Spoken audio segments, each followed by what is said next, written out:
and howl about America and democracy. There is no America. There is no democracy. We no longer live in a world of nations and ideologies. The world is a college of corporations, inexorably determined by the immutable bylaws of business. The world is a business. And I have chosen you to preach this evangel. For all my free market healthcare robbing, stock stealing, retirement fund fucking with niggas. Fuck you little credit card scamming, jewelry stealing, crack selling, liquor store robbing motherfuckers.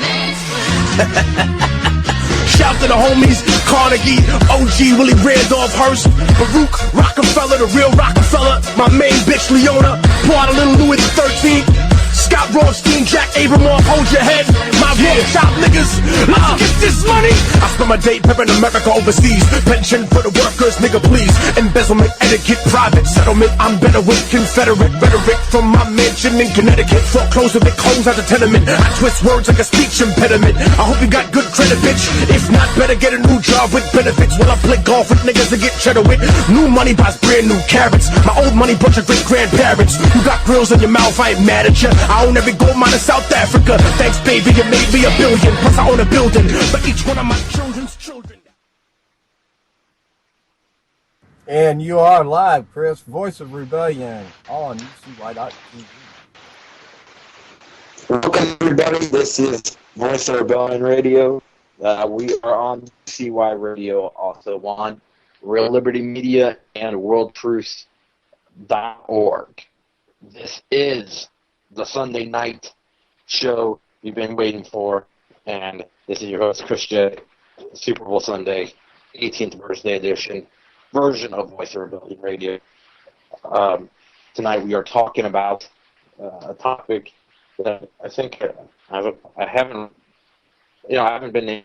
really focused on a show on it completely. It's important. It's right now the future of Europe. And I've just talked about the future of Europe, what's happened in the next few years. One of the most talked about subjects that have been talked about recently has been the migrant crisis. There's a lot of different sides on that argument. And there's also, as well, we had the EU collapses nearing, just the entire management of the EU and the banking system of the EU is starting to fall apart. We have this on the Mediterranean, a weird political event that's been happening for a few years, is that these Mediterranean countries are now starting to make a big swing away from international bankers. At least the sentiments of the people have been to go against the IMF, the World Bank, and there has been some of a political change in these countries. They might be heading towards maybe some of these countries starting to break away from the EU and break away from the international bankers. Right now, it's becoming in the early stages, but we are seeing something that 13, 14 years ago would have sounded crazy. There's a possibility that Spain will soon be under control of a government that actually embraces Latin American Hugo Chavez revolution, embraces Cuba, in these different countries. It was now Podemos rising up in popularity, and is now one of the most powerful parties inside of Spain, and soon possibly a presidential could change be happening, where we see Podemos get the power. Now, hopefully it's not a bust like what we saw over in Greece, where we had a leader that came up promising many different things, and said that he would stand up to the IMF and not pay the debt that the IMF had levied on his country, and then he ultimately came to a deal where that actually did happen, where he was paying the debt to the IMF. So it's imperative, I think, that we take anything that, for example, Podemos, a big party that talks like Podemos, was caution, as we've seen what's happened before. However, it's really disregard any movements inside the Mediterranean just because of the one event that happened. Now, there's been other times where it came unexpectedly in Europe, where changes like the Gaulle, nobody really expected him being a member of the Conservative Party in order to actually do the things he did, but he did a very advanced thing at the time for Europe, and he let go of the colony, Algeria, and he actually granted Algerian independence and really actually stood up to the super rich in France during the 50s and 60s. And really, there hasn't been a leader like him since the 50s or 60s, the 50s and 60s when de Gaulle was in power. And now we have in France, we have Hollande, who is a warmonger, wants to bring war to Syria. He's also he seems to. It seems to be levying a police state, especially after the Paris attacks in his country, which would favor the super wealthy. And him belonging to the quote-unquote socialist party doesn't have anything to do with his actual politics, which resemble more that of like David Cameron or Angela Merkel in Europe. And now we have Angela Merkel. She's under fire right now. A lot of German people hate her from many different angles. And it's because this migrant crisis that's happened. And some people have criticized Angela Merkel for bringing in 1 million refugees and believed that some to have went unaccounted for, quote unquote, was believing that there might be also ISIS members in the ranks of refugees, which I believe is just scaremongering by the super right opportunists that might want to take power in a transition of power from Merkel to somebody even worse than her, or the same, or as bad, but more overtly about their intentions. And I think that the far right in Germany, is gaining support after this migrant crisis, and the whole politics. I believe that ultimately Merkel brought in those refugees not from out of her heart. I believe it was a political move to make her look like a more humane leader after justifying the intervention in Syria, with German intervention into Syria was the coalition, and now she was starting to get flack from by the German people who do not want war, do not want to become part of the United States and the New World Order plan for the Middle East and then Syria. And now the refugees, a lot of these people, they have to run from Syria and go somewhere else because their country's been well bombed out. But just now it looks like they might be coming towards a solution.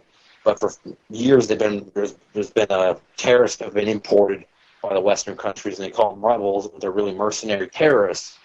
And the United States and other countries have been bombing in favor of these guys. The United States, France, these other countries. And France, right now, also, they're having a similar situation in Germany, but it's a little bit different because it seems that maybe more sensible, possibly more sensible, right-wing populist movement might be coming up in France. I don't think it's as toxic as the NPD in Germany that literally, they believe that blacks are, not human practically.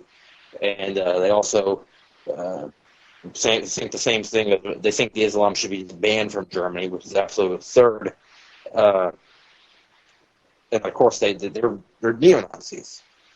I think the France movement's a little bit different. However, there's definitely toxic elements in the party. Now it's questionable what Marine Le Pen's politics actually belong to. She is acting like she would be more softer on Putin. France has been trying to levy sanctions along with the EU and Western Europe against Putin, which is funny because Western Europe is so reliant on Russian gas for their heating that Russia has the obvious leverage in the situation. Now we go to Spain, and the situation is now that actually the left wing has came up in popularity, and these are the anti-banker left, similar to the people who supported Tsipras,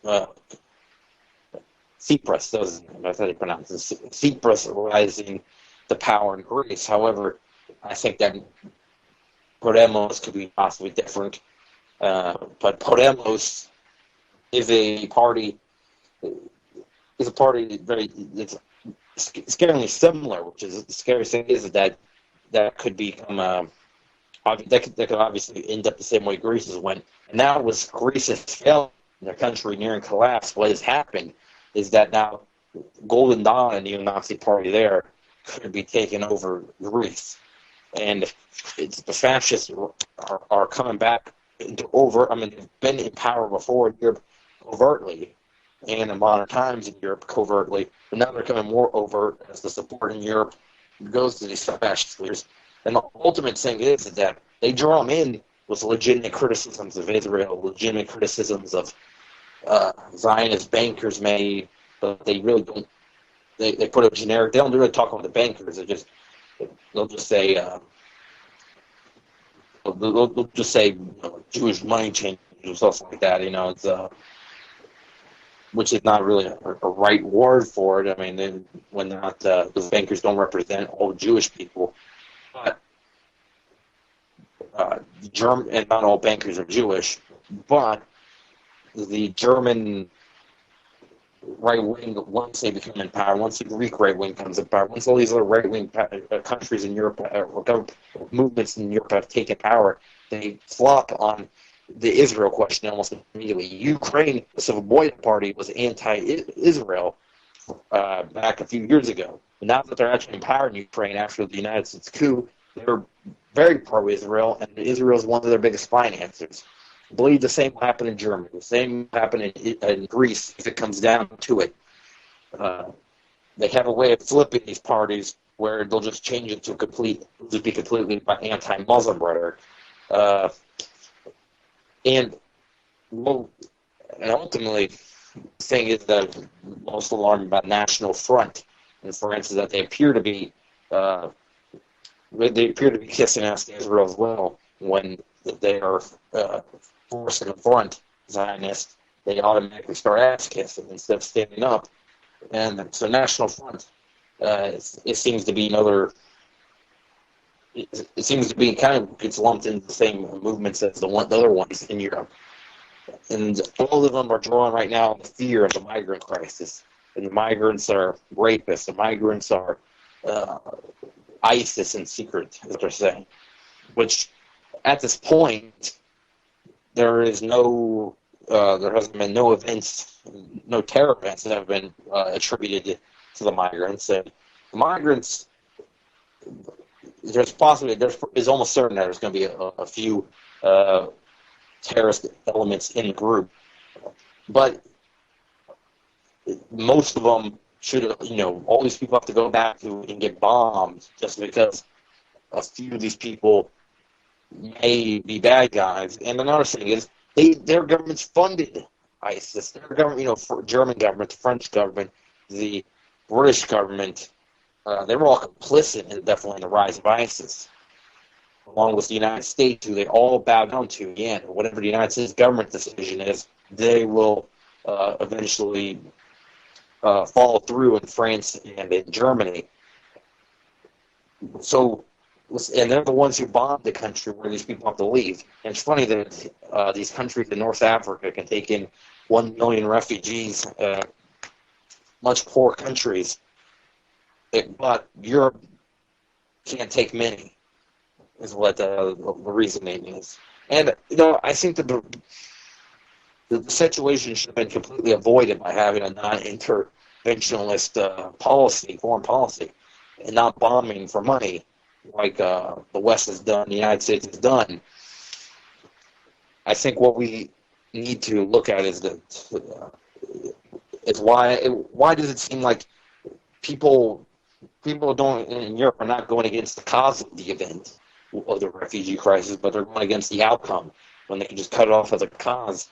But a lot of these people were supporting the wars on Syria, the wars on Iraq, and now the wars on Syria have caused them, I think, more refugees. I mean, there's a million one in Germany alone, and yeah, there's definitely been some adverse effects coming from refugee scenarios, but it's all around. It's a negative scenario. That any way, it's going to end up bad, because when you bomb countries and you displace people and bomb their houses and bomb families, they're going to have to run, and ultimately they end up running. Some of them have to run to Europe, or run to North African countries, where people will say, well, why don't they run to their neighbors' countries? It's because, well, look, their neighbors, they do participate in, Saudi Arabia and the Gulf states, they participate in the bombing of Syria, and they won't let any of the victims in their country. Most of the refugees that don't go to most of the refugees that don't go to Europe end up in North Africa and different countries over there, where they've taken in a million there, a million there, and a million there. And the funny thing about them is that these North African countries have no responsibility, really, to or very little responsibility of what happened compared to what the European countries, and especially the United States, directly bombing them and funding the terrorists that displaced them.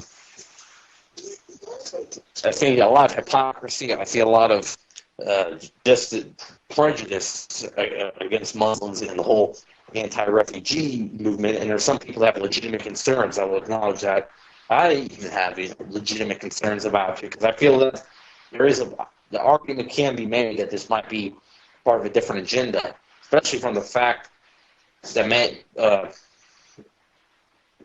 a lot of people believe that this is actually, these refugees are not actually from Syria. They're coming from other countries in the Middle East, which may some have snuck in, but I believe that but where were these other refugees? You know that they existed from Syria.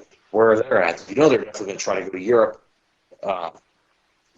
So it's people act like there leaves to be many flaws in that theory, I believe, but I definitely think there's an argument that can be made for and against bringing in massive amounts of refugees into Europe.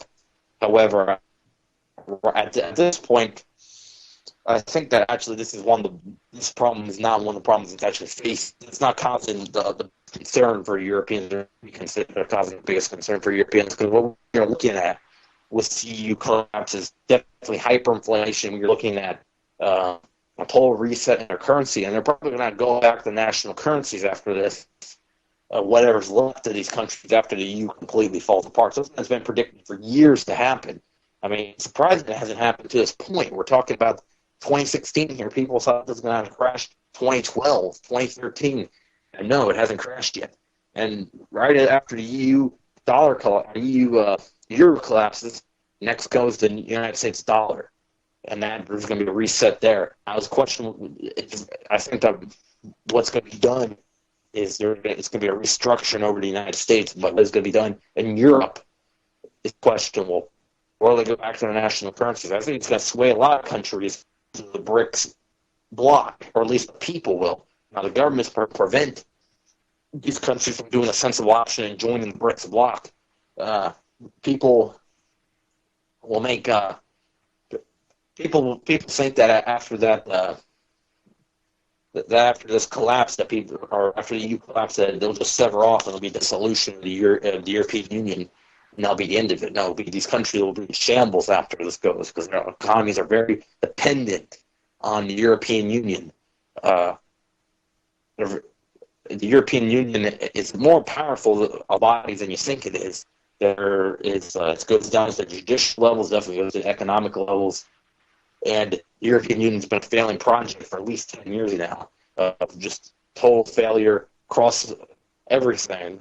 And at this point, countries would probably be more tempted to join BRICS or whatever is going to be compromised of the BRICS development. There's a possibility that BRICS might not actually be with India and all these other countries in it, but there's definitely going to be Brazil, Russia.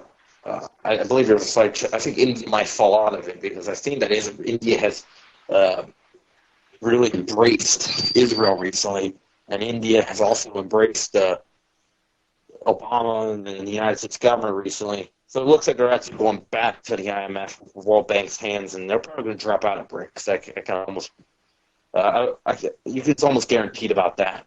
And I think that South Africa, they're playing both sides of the fence, because they continue to have pretty good relations with the United States and the West, but at all other times, they talk about joining. They're going to be the S on the BRICS Bank, which it could work or could not work. I think that the type of leader that was in charge during the. I mean, if it was, I think if there was a split inside the South African political movement. There's the people that want South Africa to act more like Mugabe, Zimbabwe, go away from international banking and just support its African neighbors, or the ones that, like the people that are right now currently in control of South Africa, where they continue to have this relationship with the United States. I think that it's possible that there might be there could be a new revival of the anti-apartheid movement that might be coming up soon, as there's major corruption currently inside the South African government, that people are going to be, this might be time for a revolution 2.0 inside of South Africa. That right now we have is a leader in South Africa that's very dishonest, a leader in South Africa that's a fence sitter, and ultimately it looks like that he has too many chains on the United States to him that he won't split away. But then again, he tries to act like he uses the mirror of Mandela. He tries to act like he is the continuation of the Mandela movement, but he's not. He's much more selfish. He's much more cunning. Mandela wasn't perfect either, but at least Mandela was largely responsible for the end of apartheid in South Africa, with European control on an African majority country, black majority country inside of Africa. And there's no doubt that the apartheid government had strong connections with Israel. In fact, it's probably worked together on nuclear development, and there's no question that there was horror that went down under the apartheid government in South Africa. I think now what we need, there's two different sections of the anti-current South African government, is that there's people that are claiming white genocide. They think that what has been the seizure of some of the farmers' land, they believe that to be genocide of whites in South Africa.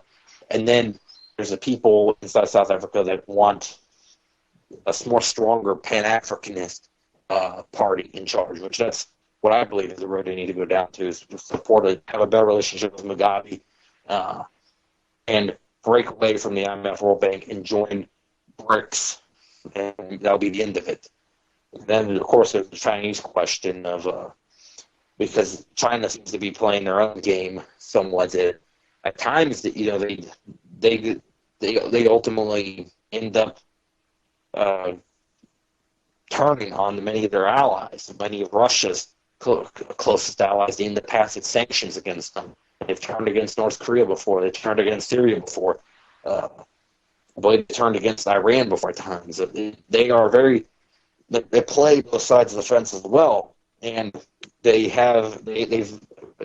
definitely, one day they meet with Obama, another day they meet with Putin. And also, another thing that should be mentioned about the Chinese government, let's not forget, is that at its very start, during Mao, was surrounded by European people around Mao's government. They were all, they were European Jewish people. A couple of them were around the Mao government, and it was very peculiar. But I say that it came about around the same time as the creation of Israel, which was a European Jewish project. And I just, with the kind of things that China did during the Cold War, for example, turning against Vietnam, they've always seemed to turn against a lot of movements against the United States and actually help out the United States at many points. Meeting with Mao, meeting with Nixon. What it appears is that China was just another project by a control opposition, it appears, by the super rich in order to lead third world countries trying to determine their own destiny to doom by trusting China because they believe it's a better option than trusting the United States, which was either you lose. At least at that time. Now this is a different day. This is 2016. Many things have changed inside the Chinese government. It's been speculated. So, but I know definitely if these are the same kind of people And these same people weren't just around our Mao, they were under Deng, they were under all the way up to Jintao. And if there's any of these people still around, there's definitely going to be problems. And they might be there just trying to get into BRICS to create problems and maybe cause the destruction from the banking structure from the inside. It's very complicated, and I believe that's why it's been stalled, is that Russia, the ultimate head of the bank, is trying to feel out who's loyal, who's here to cause destruction. China would be a nice addition, that giant economic source, if they were actually there to further the development of the bank. But if they're just there to cause problems, then maybe they won't allow China in. I know they're definitely, India's not going to be a part, and maybe to see how these political events go down into South Africa. Really, the only one that's stable with Russia is Brazil. They have a pretty good relationship, and they can definitely be a very worse addition for having at least one country over here on the West Hemisphere. Now, perhaps this all relate back to Europe, is that, of course, BRICS. They also get these smaller third world countries like Malaysia that wants to be part of it. And Argentina, before the right-wing rise of power of Macri, and he's also a Zionist. Before he came to power, the Kirchner wanted the Argentina to join BRICS. They could get little third world countries to join BRICS, kind of like how and then build it up and make it more of a real international opposition to the IMF and World Bank, based on not doing usury, not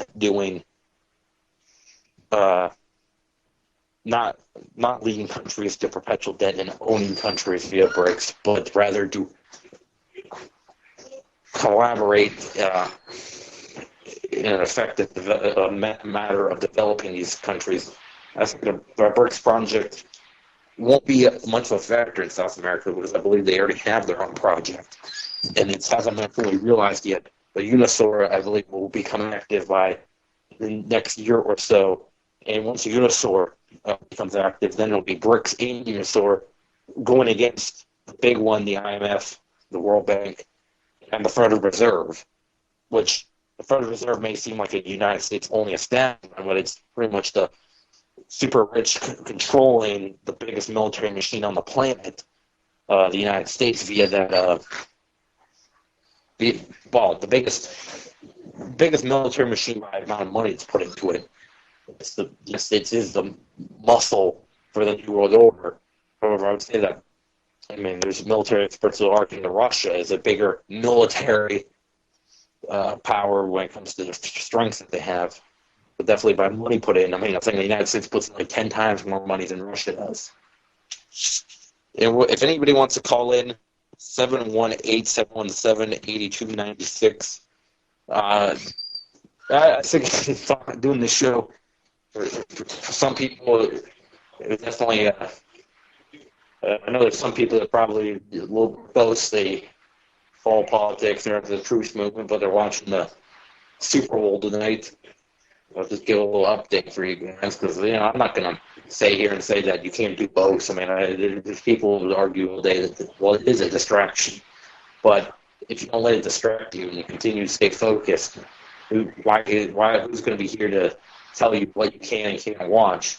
They talk about freedom, and then you're going to judge them on something they chose to do, and it doesn't affect their intelligence, doesn't affect their research. But I'll just give you a little update. 16-17 Broncos right now. 1 minute left in the third quarter. It appears that the Panthers are back about on their own 20 right now. Let's see. Yeah, they're punting. They're 4th and 18. They're back around on 20. I'll be nice and just do that. We're almost. Actually, this show won't overlap too much with the game, because the game will be over probably about halfway through the show, about 10 o'clock. This is not the first time Voice of Rebellion Radio has had to compete with ratings of the Super Bowl. Last year we competed was the Super Bowl, and we had a pretty good show. That was actually directly related with the Super Bowl. Let's talk about big money into sports before we talk about the 1919.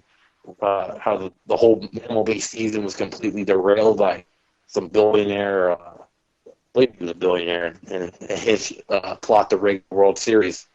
And we're talking about how this has happened many times, rigging throughout the sports around the world via big money interests. And, one of the most striking things about the Super Bowl, unfortunately, is that there's all this propaganda, the sell of alcohol and promotion of alcohol while weed is demonized in the United States. There's, of course, the other thing about, the other stuff that's promoted. I mean, that's all the pharmaceuticals are sold during the Super Bowl. I mean, it's really just a shame. And I don't think there's anything wrong with sports, but the big money that's put into sports is very wrong. It should be, I think that it should go back to the old days where athletes were paid normal salaries. And, I almost oppose what they have in Cuba where, they have a very prominent baseball league, but guess what? No one's paid a dime for it. Play for fun. I mean, isn't that sports is not supposed to be something about big money into it? It's about sportsmanship in Cuba. And most of the players don't defect. So it can't be too bad, I guess, to play in that league. I think they do make money on the side on other ways. However, they don't get paid directly just for playing. And in some of these leagues, they don't even have to play to get paid. It's a ridiculous thing. They can sit out and get injured, and then just knock out the injury, and then they can get paid big amounts of money for that. NFL doesn't work that way. If you don't play, you don't get paid for the week.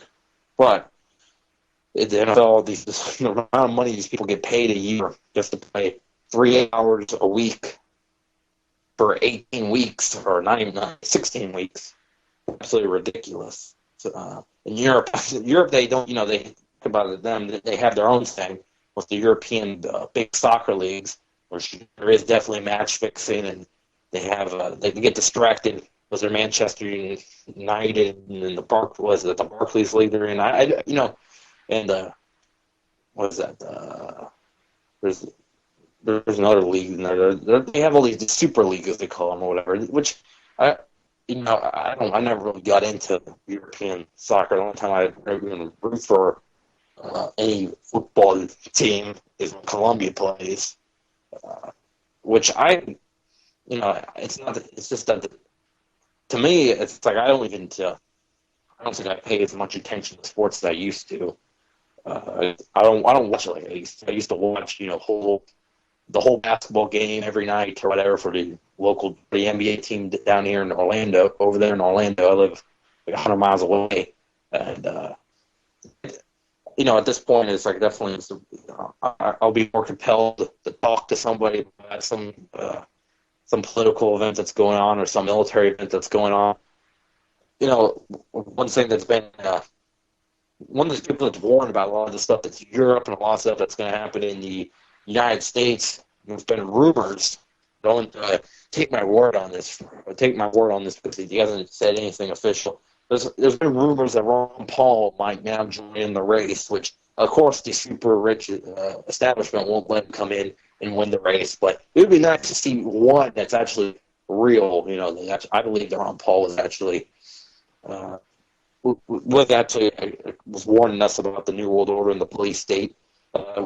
Bernie Sanders voted for it. Bernie Sanders, it's really sad to see people supporting him, believing that he's the new Ron Paul, which he's not. Bernie Sanders voted for the police state. Bernie Sanders he supports wars on every war that the establishment supports, and he said Iran is a major supporter of terrorism, and that Hezbollah is a terrorist organization. All complete lies, because they are supporting. Yes, they're a big supporter of Hezbollah.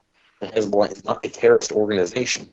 Just repeat that with me, because Hezbollah is a resistance movement across the Middle East that fights terrorists like ISIS and Al-Qaeda and other Free Syrian Army in Syria, and supports popular resistance towards popular resistance against Israel, and popular and supporting Assad and democratically elected Iran, which, it's another thing. Iran is not a dictatorship. Syria is not a dictatorship. They both have democratic elections, and they have actually probably better freedom of speech out on the streets, where they have many that opinions are discussed than the United States, where we have protests, and all of a sudden the people and the tanks come in rolling in, or the fire hoses or whatever here in the United States. I mean, we're going to shut down Occupy Wall Street. They infiltrated here.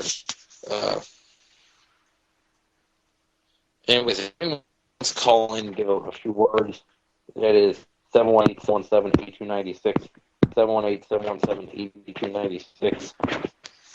We are right now 35 minutes into the show. When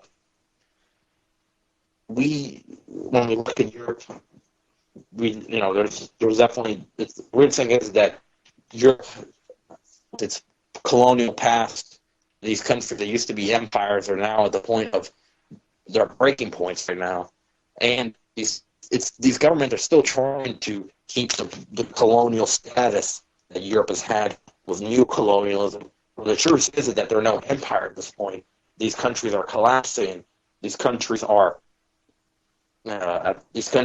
suffering from mass poverty. And we look at Greece, we look at Spain, but with the former governments, the governments that they have now, they have been brought to the point of bankruptcy by debt at this point.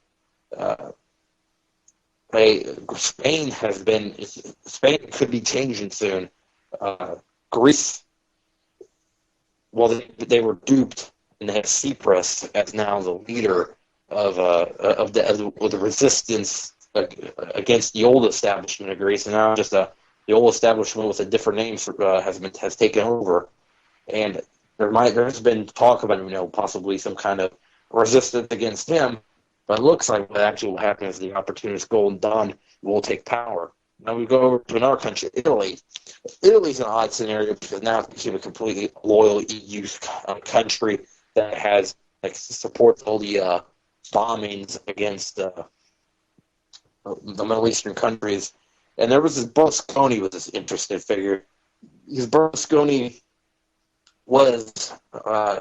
he imposed some of the EU's policies, but ultimately, I believe, supported the removal of Gaddafi. And the funny thing is now that he's like the Bush almost. I think what he more represents like a Bush of Italy. That now that's over with, the new leaders are trying to say, we're nothing like Berlusconi. He's corrupt. But they actually tried to put Berlusconi in jail. So I don't know if he actually did support the removal of Gaddafi. He didn't. I mean, that's why they want to get rid of Berlusconi and put him in jail.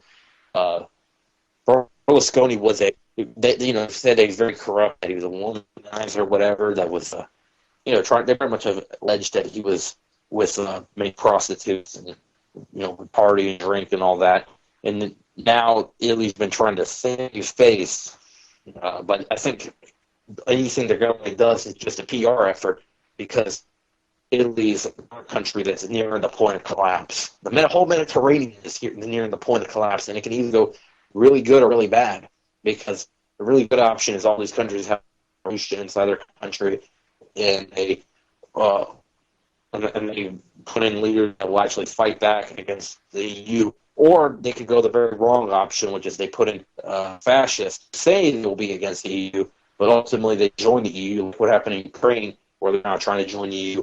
They join the EU, and these fascists ultimately do very damaging policies to their people and start persecuting all the minorities in their country. Which it's weird how right now the sentiments of the European people, instead of looking toward the sentiment of revolution, they get the sentiment of hate and the sentiment towards fascism, rather going to the other side coin and going towards freedom, going towards smaller government, or going to or going to a government that actually is that actually will end the interventionist policies on the Middle East, and it will break away from the bankers, which that's a very hard find. I mean, de Gaulle was a very rare example. There definitely is right now in Europe, there's only really one leader in Europe that really has kept our respect very much, that's really kept his country away from this EU debauchery that has happened there. That's Lukashenko, who's been stayed very close to Putin ever since Putin has rise to power, and many claim him to be a dictatorship. But he's kept Belarus from collapsing. He's kept Belarus very stable. And another thing is, Belarus is now this is actually the country when Western Ukrainian fighters go to have a peace talk. They go to his capital, Minsk. Right now, Belarus is at they've avoided the Ukraine scenario, where now they had the coup happen, and then a fascist Poroshenko took over. So I know that all sounds kind of Lukashenko, Poroshenko. Believe me, they're very different men. Lukashenko was once criticized for a comment he made, and that's really one of the main criticisms they have against him is that they say he's homophobic or whatever. He said one time to a German EU idiot, they said he was the leader of the SPD party in Germany, which is a liberal, pro-EU party, and what he said pretty much was like, to him when that guy called him a dictator, is like, that might be true, but at least I'm not gay or something like that. Which he probably said out of just the anger, of ridiculous comments, especially coming from men in Germany that continue to support the destructive EU policies on the entire continent and the EU policies on the Middle East, which is coming back with much backlash towards.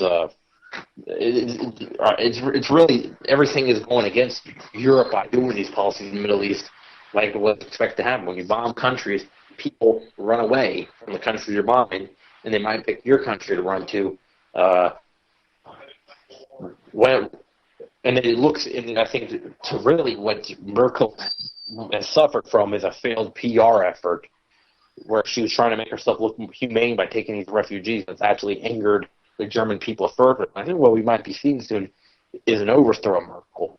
And it could right now with the neo-Nazi right-wing building, it could definitely be by one of them.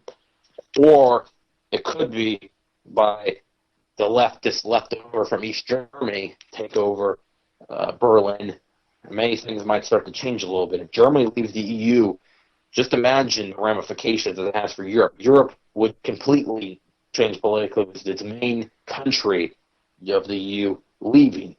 Now, probably France would take the position. But France could leave too, because a lot of people in France want to leave, with both the right in France and the left in France. So now we just have what? Then at that point, we have Spain. Spain's very likely to leave soon, and why would they continue to join the EU or become the leader of an organization that's completely screwed over their country?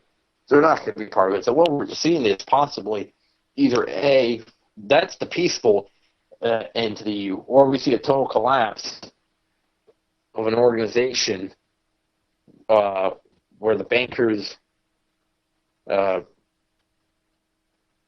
we see it where the bankers lead to the destruction of the country economically, which that could happen via with just the failed economic policies of the EU, because it's bound to collapse. They might have been able to avoid it all this time, but that doesn't mean they will be able to avoid it forever.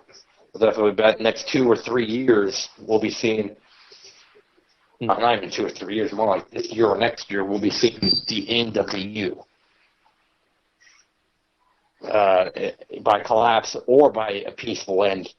Which there's elections that are supposed to be happening in the I think the elections are happening in France next year, I believe.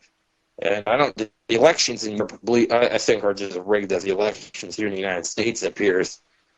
But definitely around that time could be the time of a big movement happening. Merkel will be overthrown one way or another, it appears at this point. She's lost the support of many, and most of her supporters in Germany have went against her. The odd thing is that she even had supporters to begin with when it came to her re-election.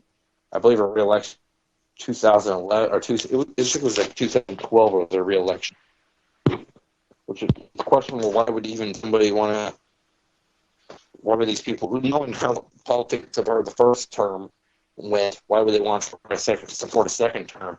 Well, what we are seeing possibly now is my second term has probably been a whole lot worse if you weighted down what's happened in Germany than the first term. And now, also another thing is that what people were talking about Germany becoming the superior power, possibly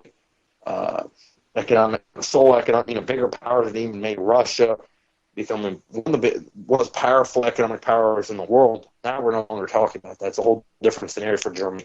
Germany's history looks a lot darker and looks like a very unstable at this point.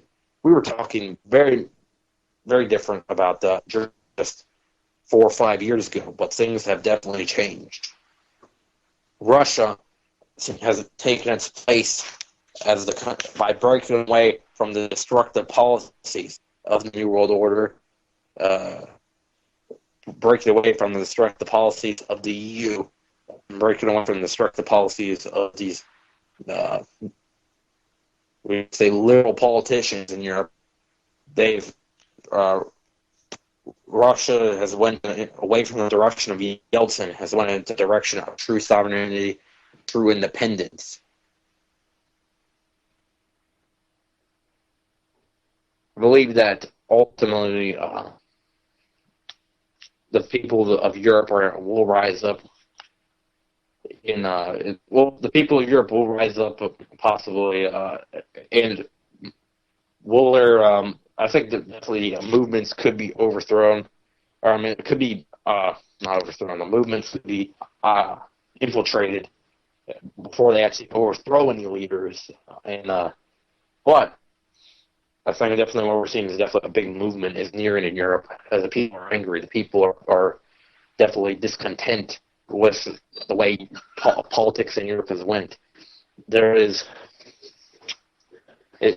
Politics as usual in Europe is done. At this point, it's going to be a clash between the left and right in the country. No more of these people that cater to the people of both, but are ultimately all right wing, the far right wing. Now it's going to be the overtly fascists versus the leftists in Europe are going to clash again, like they have done in the past. I'm going to head to the chat room. If it drops off, I guess Vince will just take over for a second. I want to see what conversation's going on there. I'll get back to me. Last week, I didn't need to go to the chat room. I was on a rant there. I wanted to talk about Alex Jones and all those, and thank our. I'm still not sure if that's how you exactly pronounce his name. I believe that's how you pronounce his name.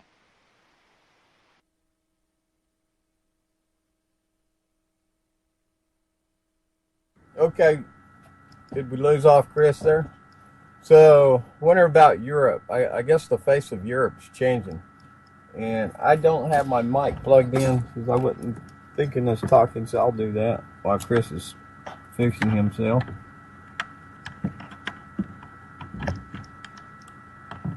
Okay.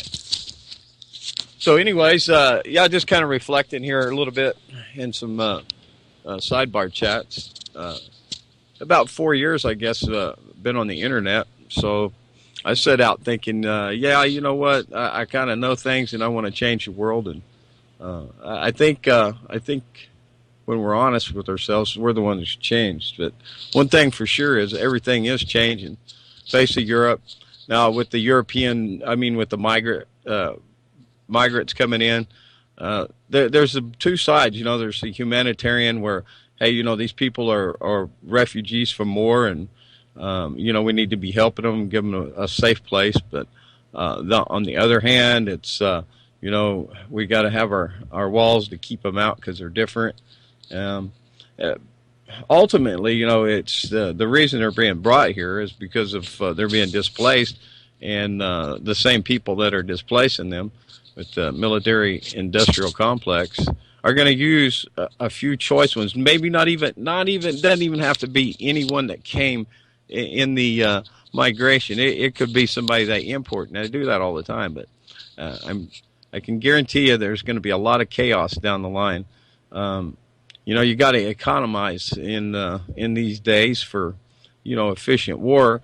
No sense in having to fly all that material and do all your marshaling overseas in the desert and just so far from home, when, hey, all you got to do is just bring them a little closer to home, and think that won't happen. I mean, I swear, if anybody's read or seen the movie 1984, it's just we so mirror it right now. It's for me, it's pretty obvious.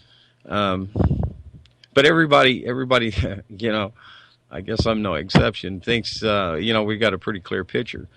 I do realize that there's a lot of things that I don't know, but I think I have a pretty good concept of what really it is that is against us. So, in looking at that, everybody's got their spot along this paradigm of left and right, and seem to take a hard stance. And when we come up to somebody that's doing it differently than what we'd do it, you know, they're wrong because we got to be right. And I just see it time and time again. I wonder sometimes, even just a conversation I was just now having, you know, how,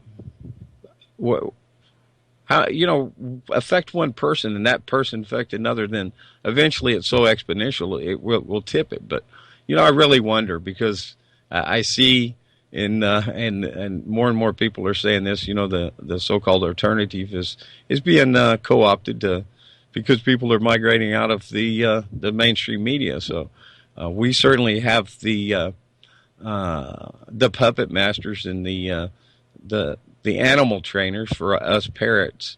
And you know, they put these ideas out here, and of course I bet y'all have heard them too, in response to a situation, a question or topic. It's almost programmed. When was we talking about this? So just the other day about the path of least resistance, and we see that when one of my favorite movies of all time, Lonesome Dove. Captain Call says, talking about Jake to Lil Newt there, he says, wanted to know how come Jake went bad, and he said, well, men is like water. You seek the path of least resistance, so you'll have crooked rivers and crooked men. I think the nature of man is it tends to, I wish I could remember where I got this conversation from, but man tends to want to expend as little energy as possible in procuring that which they, you know, desire in life, whether it be substance to sex. So the path of least resistance is kind of pre-programmed for us. Now you get into modern society, and you've got, you know, grown men, 20-something years old, sitting there playing video games, you know, or video games is, I think Hank might call them down Texas way. And that social engineering that's been going on, the propaganda, all the mind control techniques, EDF in chat right now, we spoke some about that some few weeks ago when he joined me on my broadcast. But it is just simplifying the mind. You know, it's very important to realize our timeline. We don't have forever. This and we are at war, or war is against us at least, certainly. And the majority of people are in the program that's prescribed. That from all the chemicals that we ingest that are dumbing us down. I mean, I don't have fluoride in the water, but that's provided, and everything else, even the food, the programming you receive in schooling, the continued programming after school, whether it be for the day or for at the end of 12 years, the continuing program keeps coming from the television, from your media sources, from the parrot people that tell you what to think because they've already been told what to think. And they can say it real well because it's been said so many times. Repetition, like Hitler, you know. Just keep telling it. And that's what's done. So the situation in Europe, just like right here, you know, we're all Indians now, or we're all niggers now. We're on the same plantation or reservation, and most people don't realize it. And when they start, when, when people actually get out there on that trail of tears, there's going to be some tears shed later for all the laughter now. But unfortunately, we're gonna wake up one day and it's going to be too late. We'll have missed the opportunity. We the listeners here are going to have a good understanding and a good exploration for themselves of this system, this beast, this machine that grinds it all out, and we're all in there hammering away on the gears. We can't just, I was hearing somebody say, "Well, look, you're fighting against this system, and you're trying to use the system." Well, you have to be within it, and you got to back out. You can't make an implosion of it, or it'll really be bad. That's where we're headed, though. But I think that's planned by the controllers of the ones at the reins, I guess, of the beast trotting us on down the road. So we need to slow it down, or it's all going to, just we won't go over the edge around the corner and tip over. So it's important that we engage where we can.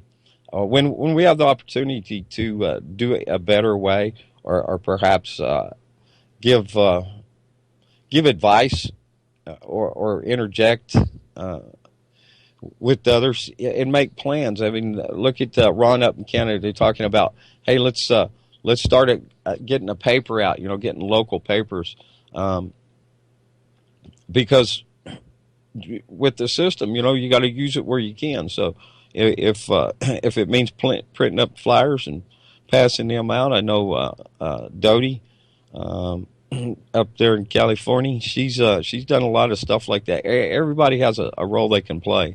So we can't always do big things, but we can do things in a big way. The smallest thing has the biggest effect, and I've said it before. Sometimes that's only it's just even just a smile to somebody. I know, like for me, I've learned and kind of adapted along the way in being able to interact and present information, because once you call somebody an idiot, even though it does apply, they're not going to listen anymore. It's shut down. And I see so many times that even in interaction and conversation, people are not, most of the times are not interacting for an exchange of information and ideas. They're waiting to, they're not even hearing what the person's saying. They're waiting, if not interrupting, to interject what their great notions and ideas and religiosity or whatever word you want to hang on that. But these beliefs, they're there for us, and most of them are set up to keep us placated. So to really truly to be able to have an effective conversation, we have to be able to listen as well, and not just be able to talk. And most importantly, you know what? Who we need to question most of all is not the idiot that we're trying to talk to, but ourselves. When considering how it is we're trying to deliver this information or discuss it. Now, I'm not a debater. I don't argue, and a lot of times that's what a lot of people will assume that talk radio, alternative media, and so forth. You get a panel of people together, and it turns into melee, just distraction, because people are not. Time, it seems like is short. We gotta say it, and I'm guilty too. Just did it the other day. And then look back at the conversation and realize it was more of a conversation, I guess. Some people inspire us to good, and others perhaps we can see where their failure is, and maybe see if we can apply that and the benefits towards us, and take an examination of perhaps what failures do we have that might be corrected. And there's a lot of abject lessons in life that we can learn when we look for them. So those of us here in the inner circle of, I say inner circle, like we're all esoteric and stuff, but those of us here at UCY.TV and chat, we've had a relationship for a good long while, many of us. Real Liberty Media over there, those folks are, incredible over there.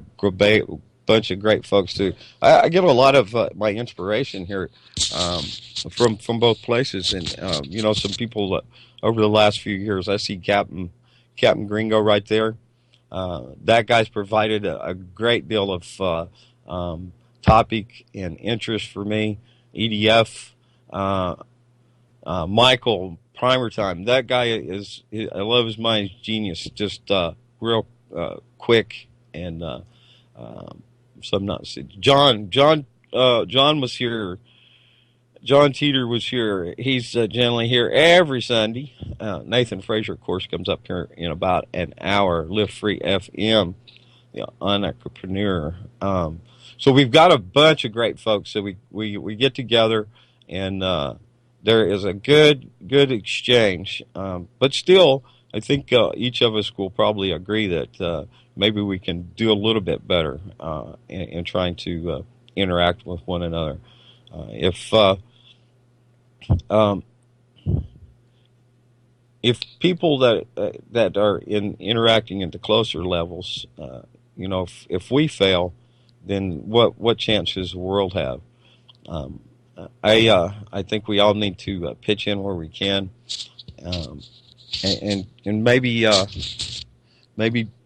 separate off into a couple of folks and say, hey, look, what can we do? What can we do to promote this idea of a better world and effective change? So it might be no more than contributing links and information into the chat, especially relating to topics or, like I got this ongoing project that I've got all this stuff in my head, and it's like I'm a piler, so it's all stacked up in piles, and then retrieving it's a different story. But trying to make sense, because we get all these names, of what this thing is that's against us. So of all the who, what, when, and where, and why, and then to be able to convey that into the how. So our language is important, our grammar, and with the trivium method, it is, I think, the most effective way. And I'm still trying to refine it for myself, because it doesn't. It's a little it's a little more natural to be able, but still revert back into that how, not take the grammar and the why to be able to get to that point. And that's where most people start. My cousin's all like. So tell me what is the thing? Well, let's see if I remember his words. Basically he wanted the lowdown on the deal with the Bundys, and I said, well, I had to back up, and I said, first of all, we got to realize who the players are that. Why? You're starting with the answer, but you got to have questions before you have an answer, because you've got to know all the people who were in place to put this together. Do we figure out why it was being done? Well, it's pretty obvious. It's for control, and then you can get to that part of saying, this is what it is, this is how it is, and we know how it is because we know why it happened and who the players were, when it happened, where it happened, and so on. So, for me, like I said, it's real easy to see fallacies coming from somebody else, but I know I still am full of them as well, and sometimes I catch them, and sometimes I don't, and we're all subject to playing off our emotions, because whether we realize it or not, our feelings are really most of the times in the forefront of how we interact. So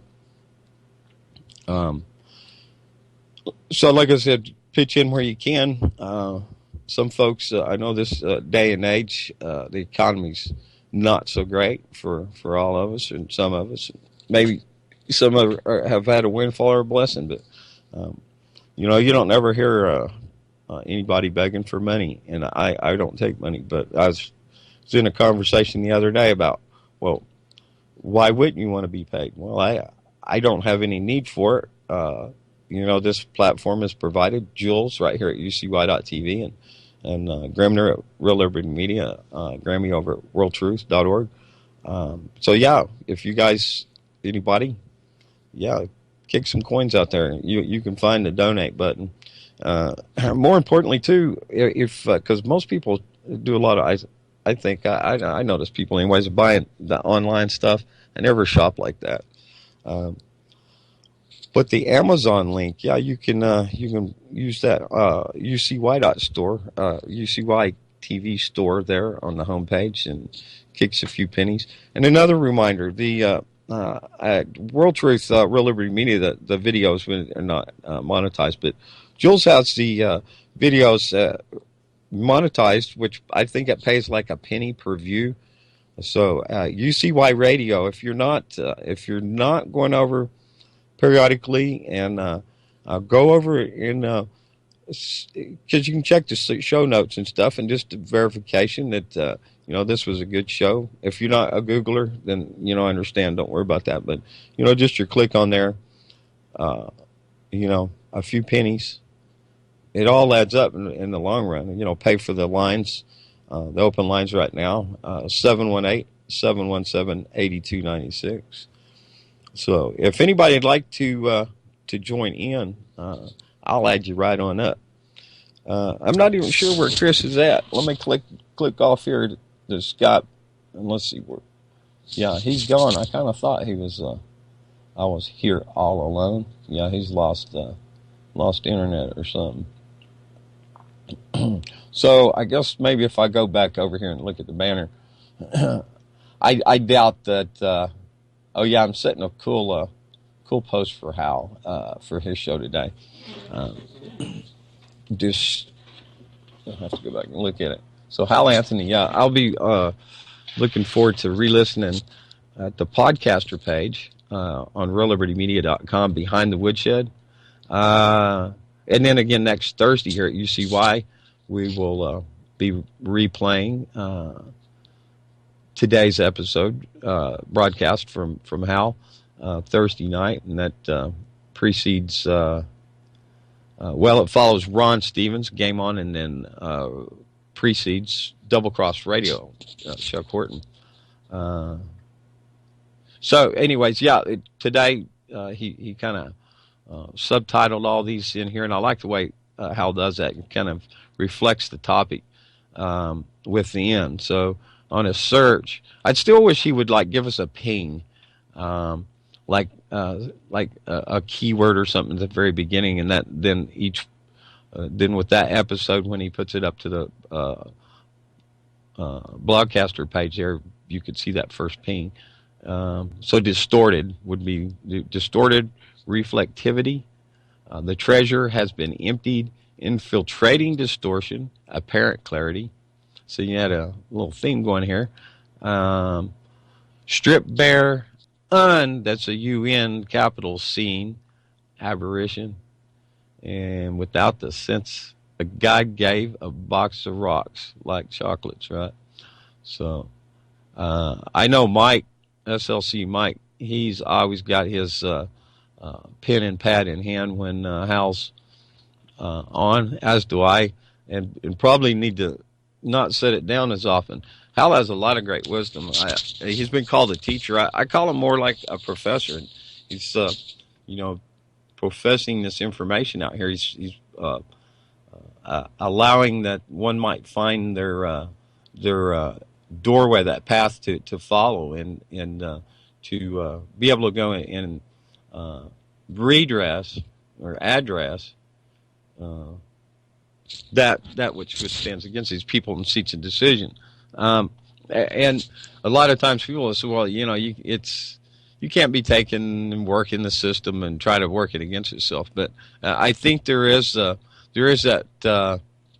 ability, that place to do that, because in order for this system, as crooked as it is, and this is next Friday's show for me at This Is No Time for Rational Thinking, is continuation of law versus legal. And as Hal's pointed out, legal is used as law when we know it's a tool, and it's got to be pretty for all that trickery to be able to happen. It's got to be pretty loose, and the way that it's hidden from most people in general is by the convolution of the language. So even if you're understanding the words, that's a good word right there, to stand under or to be under the authority, and it doesn't mean, as we had assumed, to mean that a comprehension. So that I think that's that right there. The convolution of language is their power, their strength in being effective in excluding others beyond that club and listening to. I've gone through a couple of times. I'm going to listen again, and next time take notes. But yeah. Oh, and I think that was from Cowboy Tech. A link. I've got that copied and stowed away. Relating, but anyways, yeah. Woe unto you lawyers. So there's a few parts to that. Very good to be able to, and I'm trying to make a compilation, so and putting some of these terms together. Being able to go out and find all that and retrieve it, and then be able to put it back together and make sense of what it is you're trying to say sometimes eludes me. I was going to go grab that quote. I can probably remember most of it.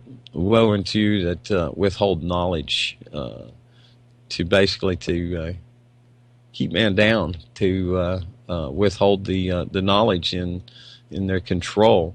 So that's where we would start at. We need to go to taking back the control, take back the narrative. And I'm going to pop over here on World Truth. Moves a little bit slow. And I had a little something there I'd shared, but I'll have to wait for it to get around. So anyways, yeah, tonight Chris's subject is a look to the future of Europe on Voice of Rebellion on UCY.tv. And, of course, over at RealLibertyMedia.com. The link where I'm sharing at the World Truth Real Liberty Media pages is a redirect right back here to UCY.tv. I'll bring you into chat. So that right there lands me right here, and I'm just going to say right here. So when I click that link, and it's not here, it's just here, I click that link, bam, that's where it brings you right here. What it is, a big old chat page with a UCY.tv player. So the traffic is directed right here. Real cool. Thanks, Grim. Grim does a lot of great work. Check out RealLibertyMedia.com as well. UCY.tv/news. There you'll find a great deal of good links and sites. It's when we're looking out there in all these other places to be, there's very few places that you can trust to be sound. And we don't have the wacko. A lot of people would classify me as a conspiracy theorist. This is this parrot word that they've gotten. The word that people can use to laugh at you by their own ignorance. So always we've got to remember, or at least learn, or try to, how to get past all that. Oh, here's a pretty good one. So I wrote this today. Still don't, it ain't fully worded the way I want, but, you know what I ought to do? We got about 45 minutes. I ought to actually address this right now. Trapper John out in Vegas, my buddy. I met him out there in Bunkerville. He took me in, just as a friend. We made good friends right away, not very long at all. we riding back and forth out there. He let me come out to his house, and it's a place where I know I'm welcome at any time. He's trying to get me to come out there to Vegas right now. So I'm writing this, and this is a prelude to what happened. There's my cell. I'm gonna open that up and grab his number. I'm gonna call him on my landline, and maybe I can get him to call in here. I think it's gonna be a good point to bear. Completely off topic from where Chris was going, but anyways. So as I'm pulling that number, I think I might be able to do this at the same time. Maybe not. I can nope. The answer's no. Well, that's okay. It'll just take a minute. It won't hurt too bad. John, there's John. So, let me just sit this right here and call him real quick. Tell him to call into our listener line.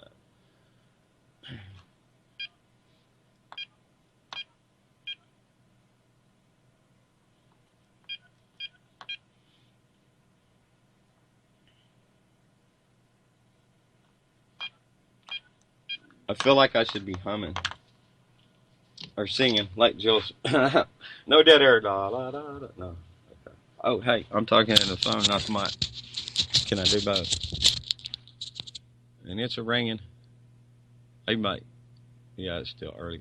Sounds like it's going to answer. Come on, Johnny, pick up the phone.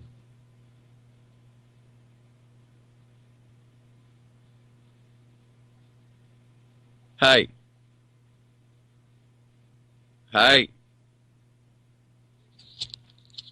Well, I don't know. Didn't get an answer. So anyways, when is it not okay to stand up and say, hold on, we as a people have a problem with governance by gunpoint? When does it become right to profile people as domestic terrorists when exercising the power to protect collectively? Here's a big question. Why has the spirit of the law been lost in adherence to the letter of in legal as law? When a rally as a collective voice in protest gets them on the Inquisition list, seems to be the answer from God governance. It would be that answer. Pretty cool meme I put that with on World Truth. It's who is that? Arlo Guthrie maybe says, and he's like a beatnik. So look, with the cigarette going, he says, I mean, just look at all those folks coming to ask for permission to permission to protest from the folks they want to protest against. When is it permission? When do you seek permission? And is there rights? So here, howdy all over here in Real Liberty Media, and then jump over here to UCY Chat. There's Gringo and John. I don't know where Chris went. Don't know what happened to him. He fell off. He must have lost his connection somehow. But let me look and see. Nope, he's still yeller on Skype. Hey, 2 minutes away from 20 minutes after the hour. So I'm talking to, I've got a page on Facebook. I've got a bunch of them, but most of them I don't add content too much anymore, except for my new project. The Buzz Beaver. Many of y'all do know the Buzz Beaver, the 420 report from the Buzz Beaver. So I have a friend that's been doing that, this chick down in hot Atlanta. So I talked to her back and forth a little bit and asked her if she would like to come on once a week and give the actual 420 report. From a girl with a sexy voice, I'm pretty sure that that would be well received. Looks like Chris is coming back on with us. Hey, I'm back. It dropped off on me. I was in the chat room for too long, I guess, or something like that. It seems like when I go to the chat room it's either sometimes it immediately drops off, sometimes it drops off sometime after. Maybe I don't know, it's maybe some weird thing like if I leave the Skype app too long, the Skype app automatically close or something like that. Yeah, not a problem. That's why it's always good to have somebody there with you. I know Yeah, that I mean, a it's lot of easy me times. to join back in the call, so it's not a big deal. Uh, for those people that are watching what's going on, it is over with the game. Panthers got the ball. They're just kind of passing around trying to get something started, but it's 49 seconds left in the game.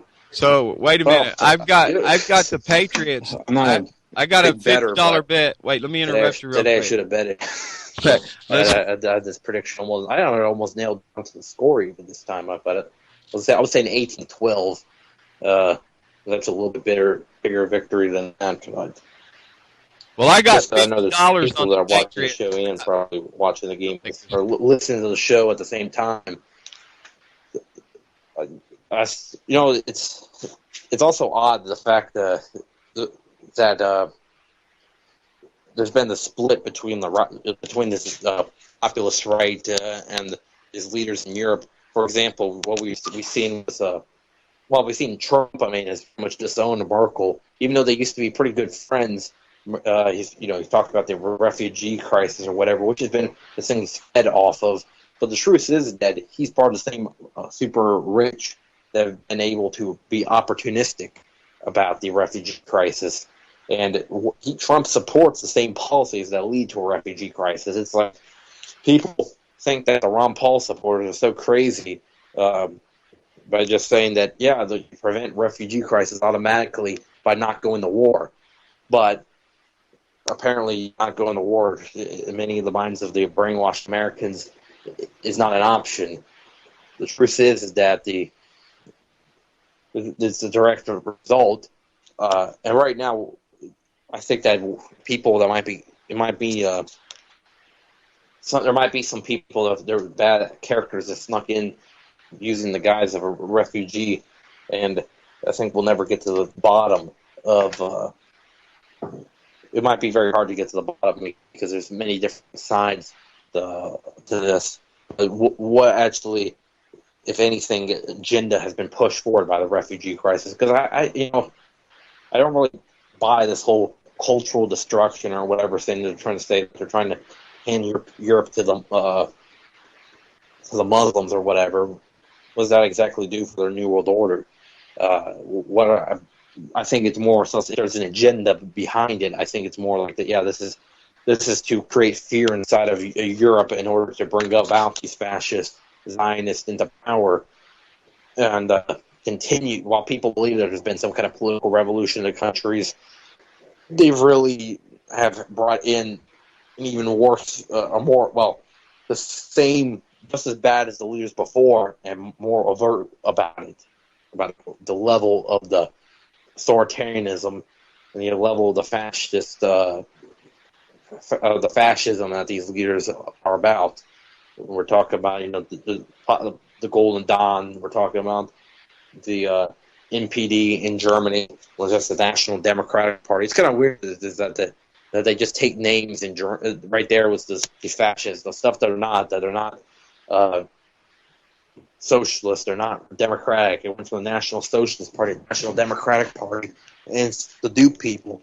Back then they used Jews to scare people into supporting their party. Now they use Muslims in order to scare people into supporting their parties. And believe me, is that just like there were rich Jewish bankers that funded Hitler, there's probably some rich Muslim Saudis that fund the NPD once they become into power. That'll be part of their possible be. That's how the agenda worked the first time, and this is how the agenda will work the second time around. And it's really weird how the script repeats itself. They just go with what works, and this time around, they're going to go with they're going to go with the same, bring in the fear about that, and then bring in the solution to the fear. Europe, up there in North Europe, they've had a little bit different scenario, which they've had. They've brought in some of the refugees as well. And these countries, what they are is pretty much their illusions. Is that the fact is people think that North Europe has it completely figured out. They believe that North Europe often have to talk about how friendly or whatever. that they are to their neighbors. Or they talk about also just the great social programs that exist in these North European countries. But they forget one thing is that these North European countries still belong to the same EU that bombs the Middle East, and they belong to the same they belong to the same circle of allies that are bombing the United States. That are bombing, supporting the bombings of the United States against the Middle East, and are bombing other parts of the world, and they ultimately are still owned by the Rothschild banks. North Europe is still it's no different than any of than any Western Europe, and West and North Europe can be lumped together. In Southern Europe, the Mediterranean at this point can be lumped together with West and North Europe. It's over there, even in South Europe, like countries like Albania. Albania has been a United States satellite for a long time, and Albania has been very influential, their government, they've created hate amongst the Albanian people against the Serbian people, and now this continues the Balkanization of the Balkans, and the split up of these countries. It's possible one day in the future, and that'd be a dream scenario, that Yugoslavia, and there's a lot of people that are supporting it. They might have more support than they've ever had ever since the fall of Yugoslavia, but there's more support than ever for the return of Yugoslavia, which has actually only been 13 years since Yugoslavia fell completely in 2003, the end of the entity known as Yugoslavia. But the real Yugoslavia people remember it was 92 before, and really 80 before when Tito was in power. It was already on its way down. It was really on its way down in the 80s and 90s. And of course, 99 was the accumulation of a lot of failed policies, and that's when NATO intervened and bombed them. And after that, there was hatred amongst each other. But everybody was pointing their fingers at each other, saying, "Oh no, you're responsible. No, you're responsible." They created much division and hatred against each other. They were killing each other, and the country fell apart in 2003. And now it's split up even further. They have not Macedonia split away. I think that was one of the last. Or no, Montenegro was one of the last ones to split away in 2006. Now and Kosovo split away in 2008. But they all were pointing their fingers at each other and all crediting each other with the reason why who let NATO in their country, pretty much. And ultimately, I would say that was the corrupt. It was corruption on both the Serbian and Bosnian side that caused it. So ultimately, we did support the Bosnian side of the war, which it was a pretty peculiar scenario for NATO to support to support a Muslim country against a Christian country in this scenario. This is how some people thought. I didn't find it weird at all, because they do it in like Syria with Islamists, the people so-called Islam, killing Christians and other minorities, Kurdish and Shia, throughout Syria. They just pick whoever pushes their agenda. They don't have any preference really based on race or religion, and that's what they really mean by using diversity and not caring, not discriminating by race or religion. Is that they'll use whoever they can in order to push their agenda. It doesn't matter who you are. And at this point, what we see is that the EU was no real opposition besides Russia inside of Europe, and nothing inside of Western Europe. And definitely, there's no Yugoslavia to counter it. There's no the East European countries. NATO's been pushing forward eastward. Is the thing that's actually been happening. That was they were at the end of the Cold War. They said that they wouldn't go past the where they were already. They went way further east of that, and now they're going all the way to Ukraine, which is on Russia's border. And then they talk about Russia taking Crimea as a major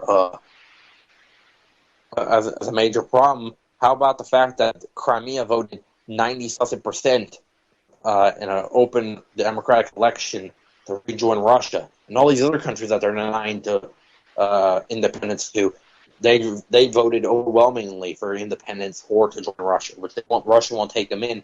So for independence, and that's what they should deserve, the East Ukrainian people. That's going to be a big thing that's going to get on the minds of the people of Europe, as the slaughter that's going on in Eastern Ukraine at the support of the European government across the country in Germany supporting neo-Nazis. Bring back the people are remembering the horrors that happened during the time of the Nazis, and they know that's what's going on in Ukraine at the hands of the United States and the hands of the European governments and the hands of Israel. They're funding West Ukraine and their slaughter against ethnic Russians and their discrimination against ethnic Russian people for the only crime that they've committed was being Russian in Ukraine. And all they're trying to do, these people are trying to protect their homeland. They label as terrorists. They're getting labeled as putting in thugs. But the truth is that ultimately, in my opinion, is I think that Russia has shown a lot of restraint and not joined in. Because if I was right there sitting at the decision for the Kremlin, I think I would have done something at this point. That they can't show a credible image of the Russians actually entering Ukraine. They made all these fake images up, but the truth is that they never entered Ukraine. And if they actually had to enter Ukraine, they would have very clear footage and very clear satellite images of it happening. It'd be all over the news if it actually happened.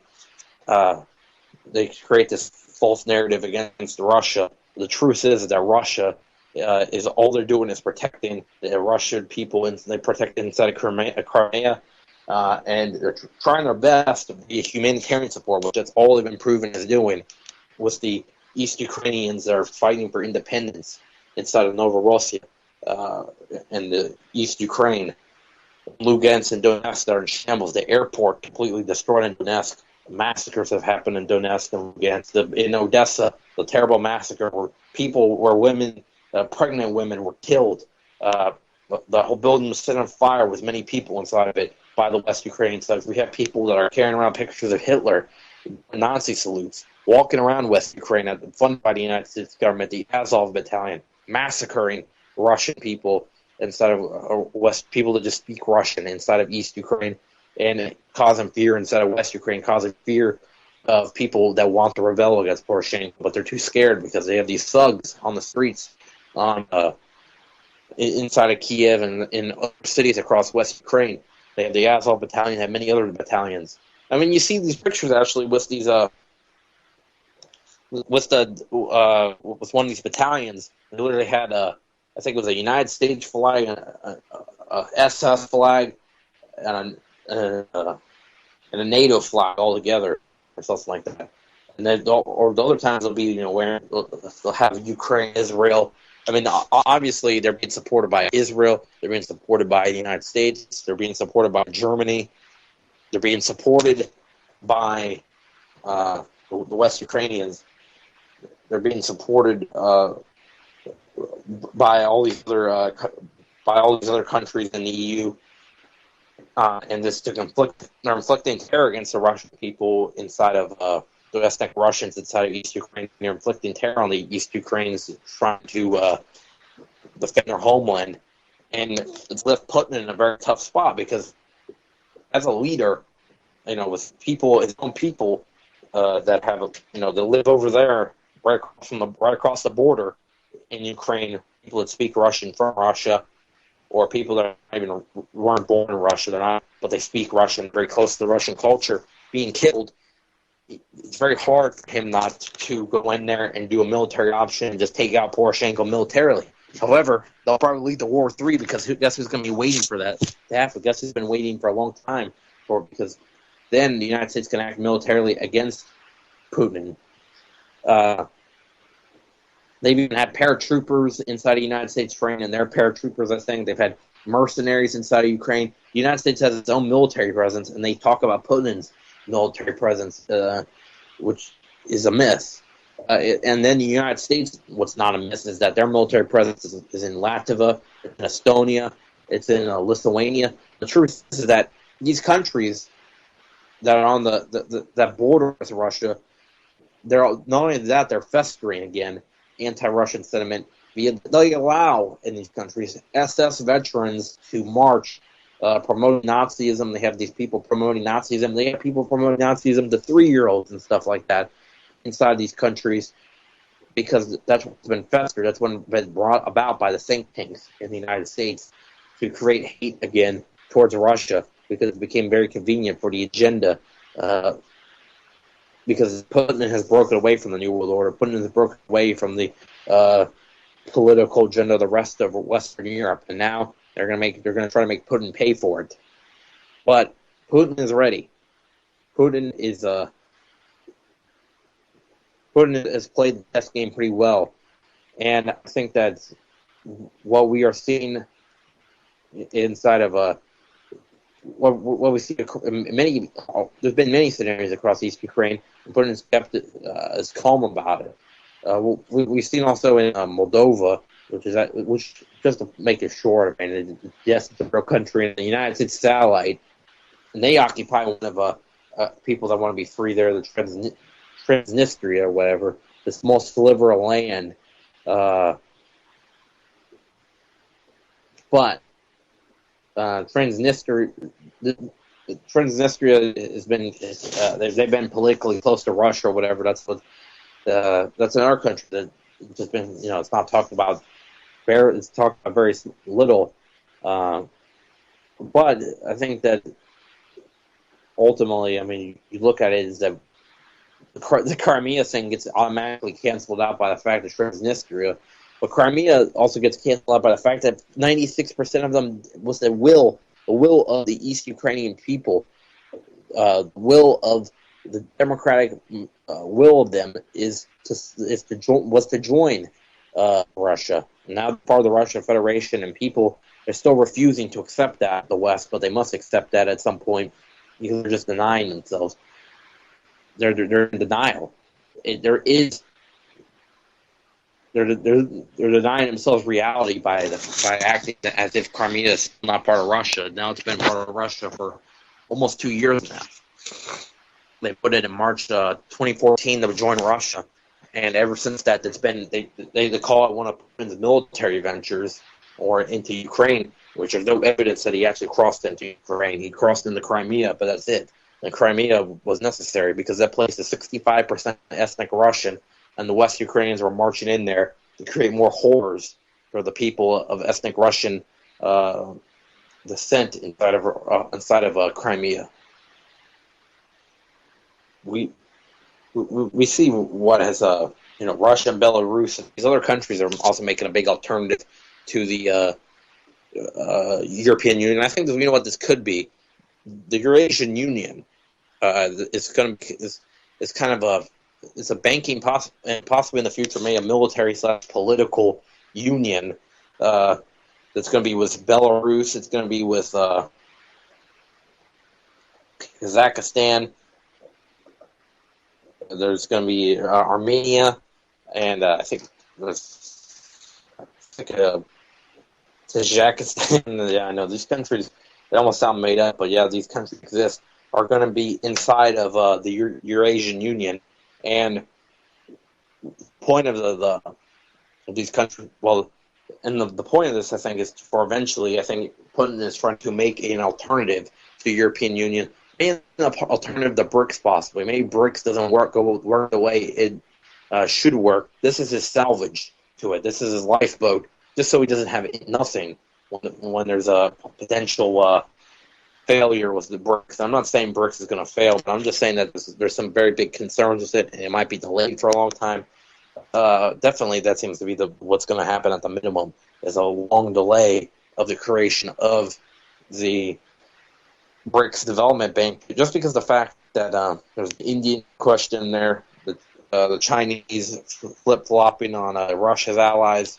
It just doesn't seem to be a very sturdy plan, but the Eurasian Union seems to be a very sturdy plan with these countries. Very close ties with Russia. But Putin, he hasn't really been too favorable of the refugees. I've noticed. I've seen that Russian media has been very critical of the refugees and the European approach to it. And they've been saying, one of the main things they've been saying is that, well, there wouldn't be a refugee problem if there was no war.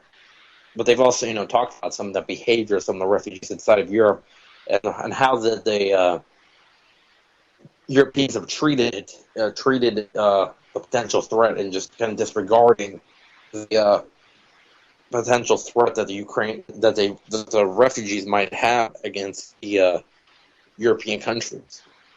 I think Putin is taking it with much caution, because I think ultimately himself, he's unsure what the percentage ultimately of subversive groups might be outside of the refugee movement towards Europe, and what could be happening.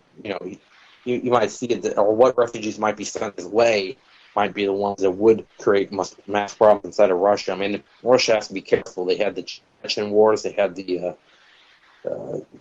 they've had problems coming from their southern border, where they've had many terrorist attacks. The United States supported terrorists that have created a lot of problems over the years throughout Russia, and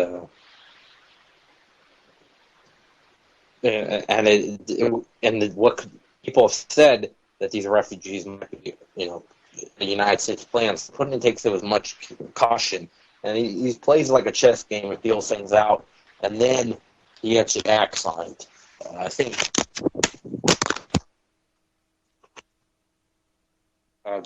Oops, right there. But I think that's like what happened, for example, with Snowden. I believe with Snowden, he kind of filled things out for a little bit, and tried to figure, there was questions about what Snowden might have been about. Was he some kind of maybe some kind of United States agent? This was all part of the plan of the United States, was for Snowden to leak the information, then he could sneak into Russia and do a spy mission there. But I think he found out that Snowden wasn't an agent. And that's why he let Snowden into his country. I mean, if he had found out if it was the other way, there was no way he was going to get past the Russian intelligence about who was really Snowden. And he would never let him in if it was the other case. He found out that Snowden was legitimate, and he let Snowden come into Russia. By the way, talk about whistleblowers. There's some pretty big news came out this week, is that Assange looks like there's a possibility that he might be, after all these years inside of the Ecuador, after we're talking about 4 years now inside the Ecuador embassy, he might be getting ready to leave, actually.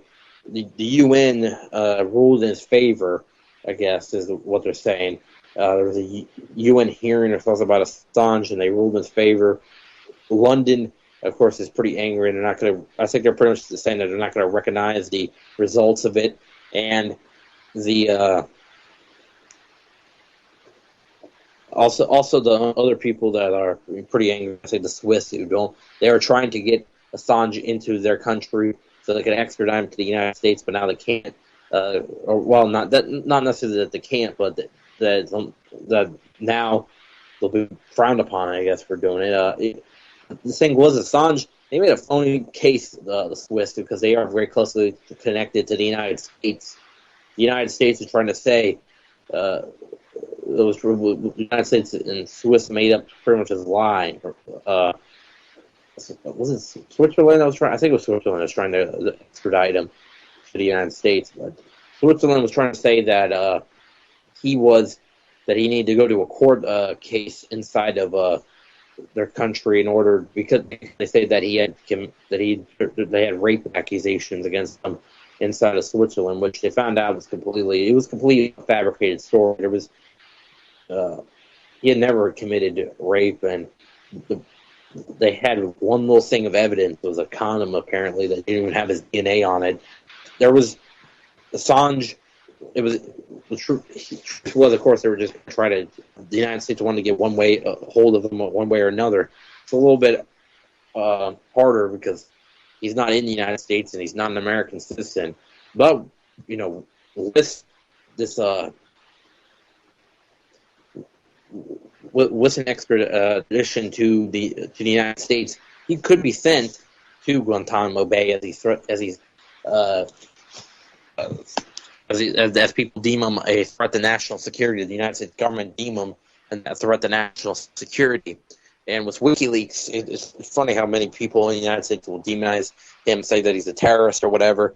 What he has done is he's exposed many of the crimes that most of the people didn't even know about what were going on with the Iraq and Afghanistan wars. Assange is, in my opinion, Assange is not a terrorist, and I think that he's actually inspired a lot of revolutionary thought back in Australia, and he's inspired the WikiLeaks party, which is a party based on his political thoughts and based on the exposing the United States government crimes in the Middle East and other places, which the United States has had a stranglehold for a while over the Australian government. Which, we've seen some pretty ridiculous characters become Australian prime ministers. We had that. There was Gillian Gillard. Pretty much any criticism against her was pretty much sexist. Sounds familiar to anyone? Sounds like maybe someday that might become presidency here in the United States. Hillary Clinton. There was a little bit difference between Hillary and Gillian Gillard, is that she was actually a little bit sexy, but well, Hillary Clinton looks like a complete man. Still, though, she had nothing on Christina Kirchner, who was like 15 years older than her, and still looked quite a bit better than her. And there was also, then after that, we have this complete idiot Tony Abbott that became the prime minister for them, and he hardline in favor of wars against the Middle East, and one of the main things is his opposition to Putin, saying that there needs to be more sanctions to Putin, and maybe even a military action against Putin. I mean, he was pretty much trying to scare Putin or something very early into his term or something, and he got. I mean, it got immediately backfired on him on the publicity wise. There was that prime minister. There was that Kevin Root or whatever.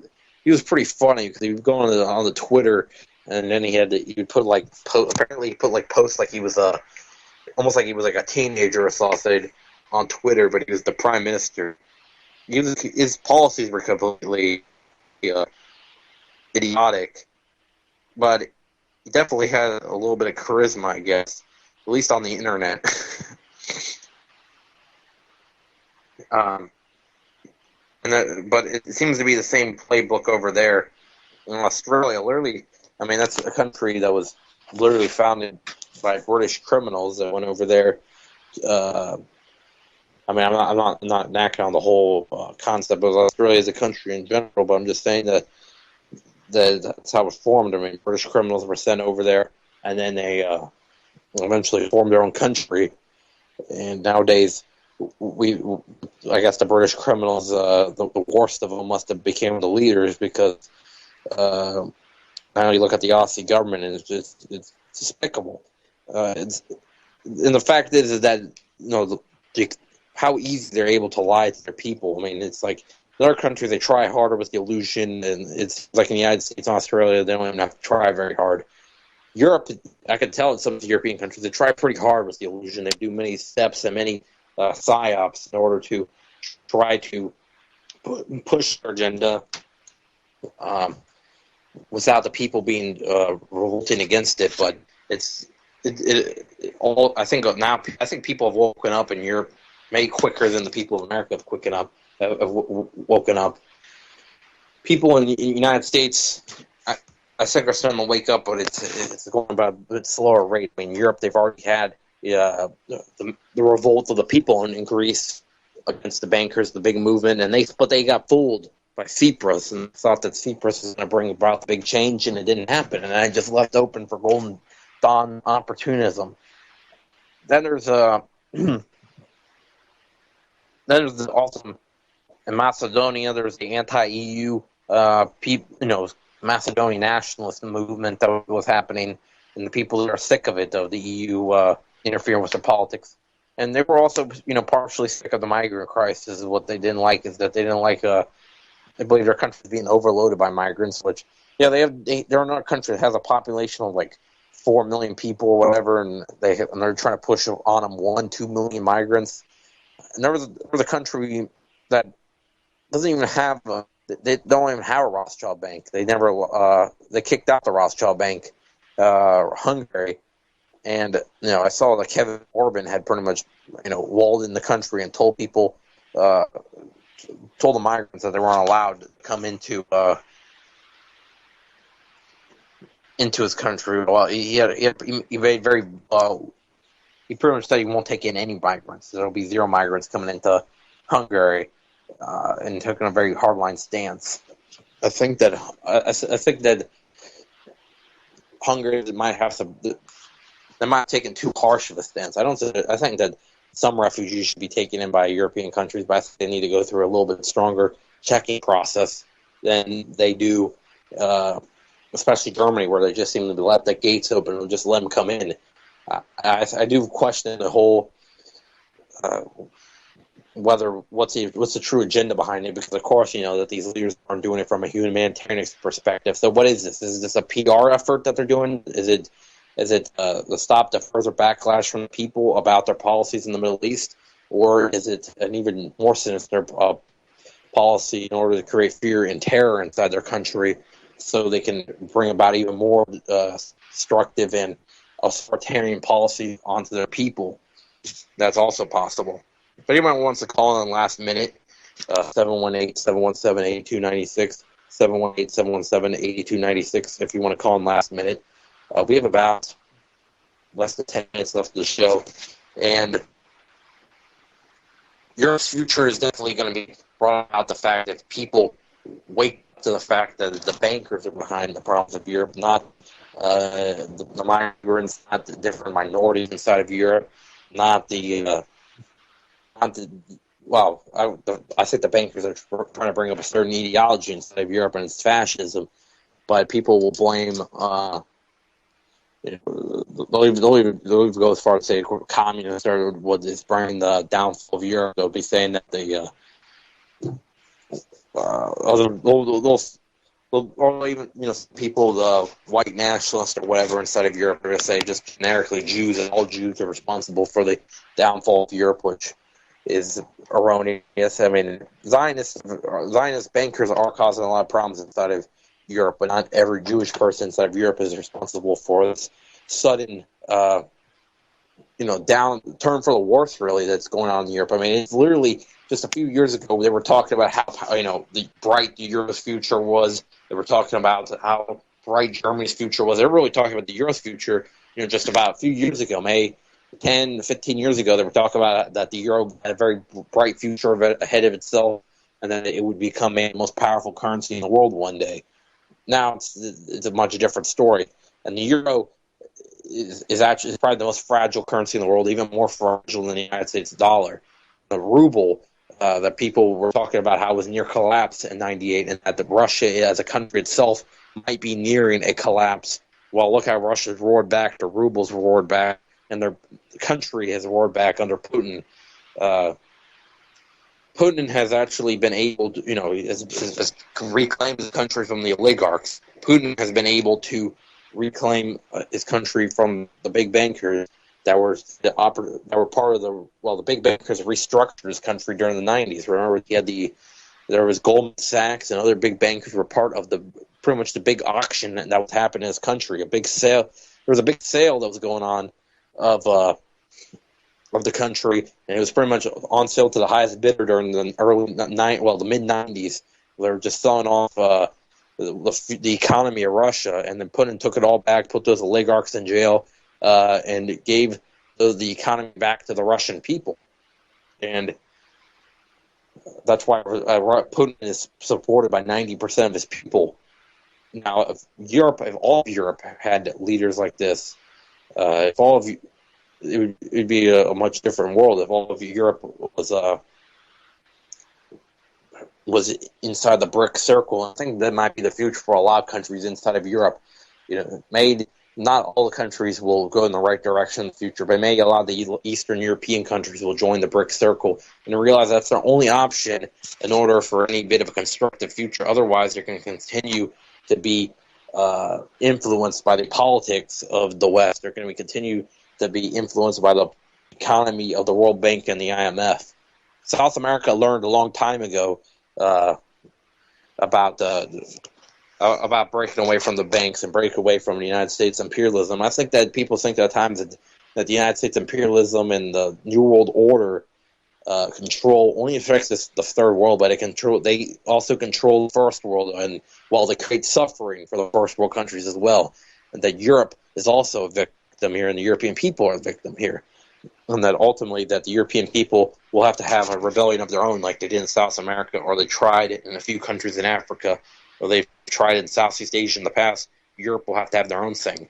People think automatically in Europe that just because their standard of living or what they perceive to be their standard of living being higher, that makes them free. But the truth is that all these luxuries are coming to an end very quickly, and they need to remember what happened to Germany after World War I. That one day they were living in an empire, and the next day they were living, thanks to the bankers, in the Stone Age, practically, in the Weimar Republic, which eventually led to the rise of the Nazis. And that's what might be happening soon, is that these countries will all suffer an economic fall like happened in the Weimar Republic. And then after that, the solution comes about from the fascist opportunist that will be these fascist leaders taking power, and all these movements will be popular again. People in Europe also need to realize that maybe their standard of living isn't as high as actually they think it is, and that's been exaggerated. They believe that they're living in, a paradise practically compared to the, Africa or countries in South America. But the truth is that South America's standard of living is probably many ways higher than what some of these European countries, especially when you're talking about over there in Estonia, Latvia, where they're practically, they get to see United States tanks when they walk out the door, because the United States has put such a military presence there, put bases in their countries. They got NATO bases encircling Russia, and people talk about that Russia is the aggressor, while NATO inches closer towards Russia, it seems like every year. Russia's one of their best quotes that they've ever had, by Sergei Lavrov, said, we're sorry to have put our country in the middle of your military bases. They have a military base in Seoul. They have a military base in Ukraine, I believe. They have NATO bases all over the place.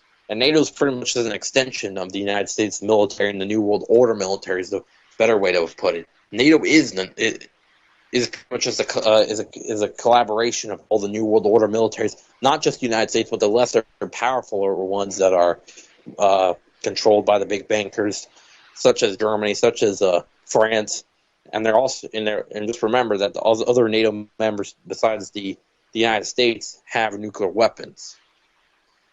We're in the last 2 minutes of the show, so I'm going to thank everybody who listened to UCY Radio tonight, Voice of Rebellion Radio tonight. Believe in the next few weeks we might actually be having 2 guests coming up. I'll give you more updates on that. But I think I'll just give one clue on one of the guests is that it'll be a show. We'll be talking probably about Flint, Michigan, maybe next week or the week after that. We'll be talking about Flint, Michigan, and the targeting of the urban populations of this country via fluoride, via the lead poisoning of the water, and we'll also be talking about the discrepancy between the reaction of this has happened in a richer neighborhood in Florida or something like that compared to a poor, urban, mostly black neighborhood in Michigan, to why there's been media has pretty much shoved this under the table, and the governments, the state government and the federal government, have pretty much done no response to the Flint, Michigan crisis whatsoever. They'll be either next week or the week after that. Just remember, everybody, keep in mind, go check out Ron Paul 2016. I think he's got, or go sign one of the petitions, and hopefully maybe he'll join in the race. At least we get to see the debate between him and Trump. That'd be nice. And One and no return, and nobody can stop it. Malcolm Little when he knelt before Elijah Muhammad, the comet that killed the dinosaurs, changing the earth. They love to criticize, they always say I changed for the worse. Like prescription pills when you misusing them, nigga. The Templar Knights when they took Jerusalem, nigga, and figured out what was buried under Solomon's temple. Al-Aqsa, the name is not coincidental. I know too much, the government is trying to murder me. No coming back like cutting your wrists open vertically. How could the serpent be purposely put in charge of the country? Genetic engineered sickness spread amongst me. My people are so hungry that they attack without reason, like a fucking dog ripping off the hand that feeds them. Immortal technique is treason to the Patriot Act. So come and get me, motherfucker, cause I'm not coming back. This is the point from which I can never return. And if I back down,